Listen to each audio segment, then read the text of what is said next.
Hello, crafty friends. My name is Jessica, and welcome back to my channel.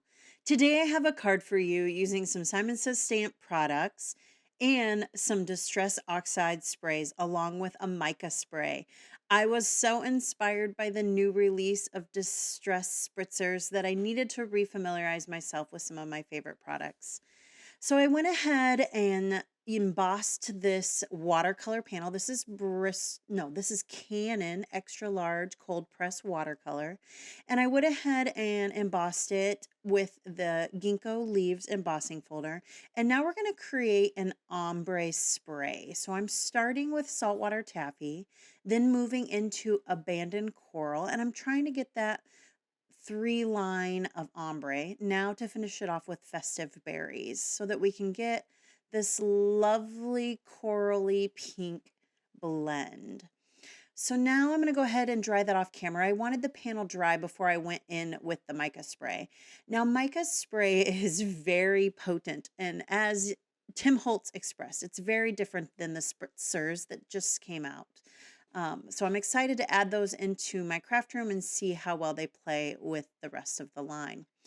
I went ahead and just did one or two sprays of that mica spray and then added some water droplets. And look at how beautiful this panel is. Absolutely gorgeous on this very beautiful pink ombre blend. I do want to go over those colors one more time. So let's go ahead and grab Saltwater Taffy. So again, I concentrated that color in the lower right hand.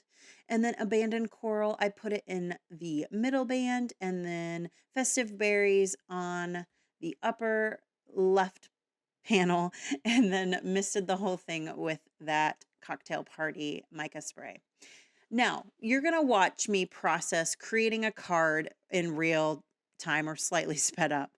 I envisioned this hugs die on this panel with that glitter shadow layer and then layering up that hugs sentiment 3 times. And you're going to see that that's not where I went for the card. So we're going to walk through my process when I'm not happy with where things are going and kind of go through how I pivoted and watch me work through not feeling very content with just having this sentiment on the card. So I absolutely love this sentiment. So it's not a matter of not connecting with the sentiment. I love the scripty font and everything, but it's just the fact that it felt a little underwhelming on this really bold and beautiful panel.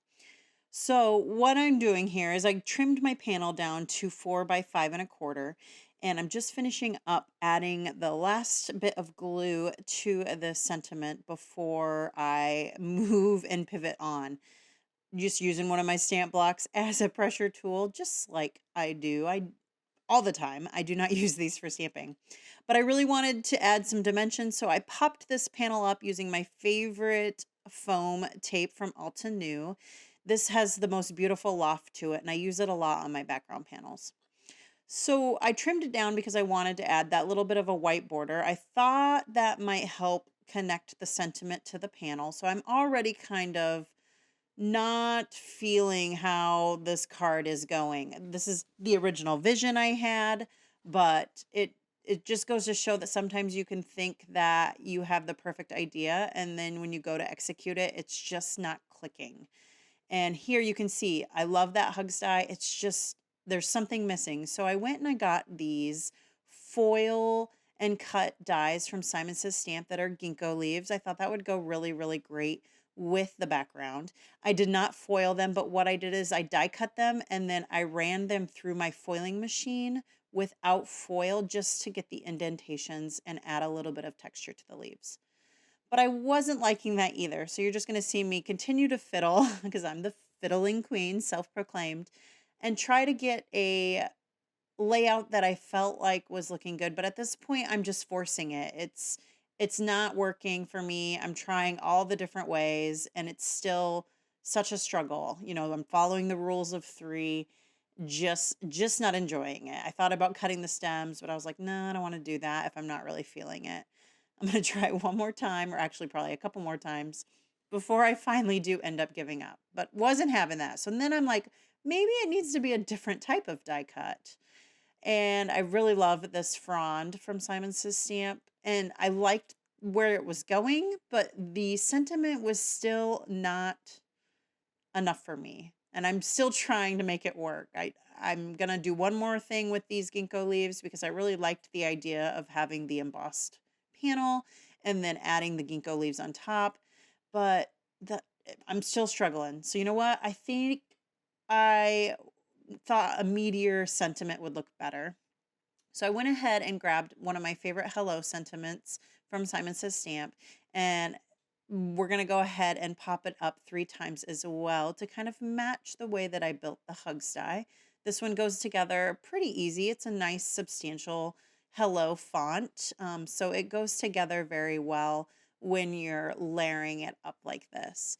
And while that's kind of drying, I'm still contemplating how I'm going to use those ginkgo leaves, if I can use them, and how to move forward with this card. This background panel is beautiful. Absolutely stunning. One of my probably favorite ones I've made to date. I just really love the way that the festive berries and the abandoned coral and then that saltwater taffy are all playing together. And I got such a beautiful blend. And so I really didn't want to cover up the panel with a large die, but the sentiment I had was not enough. So that's why I pivoted to this hello. We're going to go ahead and finish it up, and then we're going to continue to fiddle until I am happy with what I can lay out. I'm really enjoying the frond on the front of the panel. I think the ginkgo leaves were just a little too thick for me, a little too big, and I didn't want to cover up more of the panel than I needed to. So I first tested how it looked just with the sentiment. I wasn't feeling it. It definitely needed something. So then I went ahead and layered these two up and then decided, you know what? I'm going to pull the trigger. We're going to go ahead and move forward with this. I'm just going to make sure I don't want to put it in a different corner.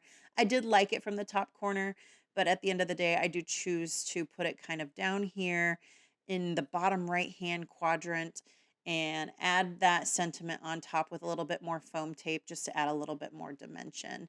And then that's going to be the card for today. Thank you for walking through this process with me. We're going to add some jewels here. I'm going to contemplate, do I want more of an orange or more of a pink? And I end up going with more of the pink pearls because they've got a little bit of a yellow tinge to the top with the pearlescent coating. While that frond is adhering to our background panel, I'm going to go ahead and pour some of these out and then add some foam tape to the back of my sentiment and get this card completed. So you'll have to let me know down below if you have these moments where you start out with a plan and then pivot to something different. What are some of the tips that you might want to give to other individuals or any other insight for this? You know, card making for me is very fluid.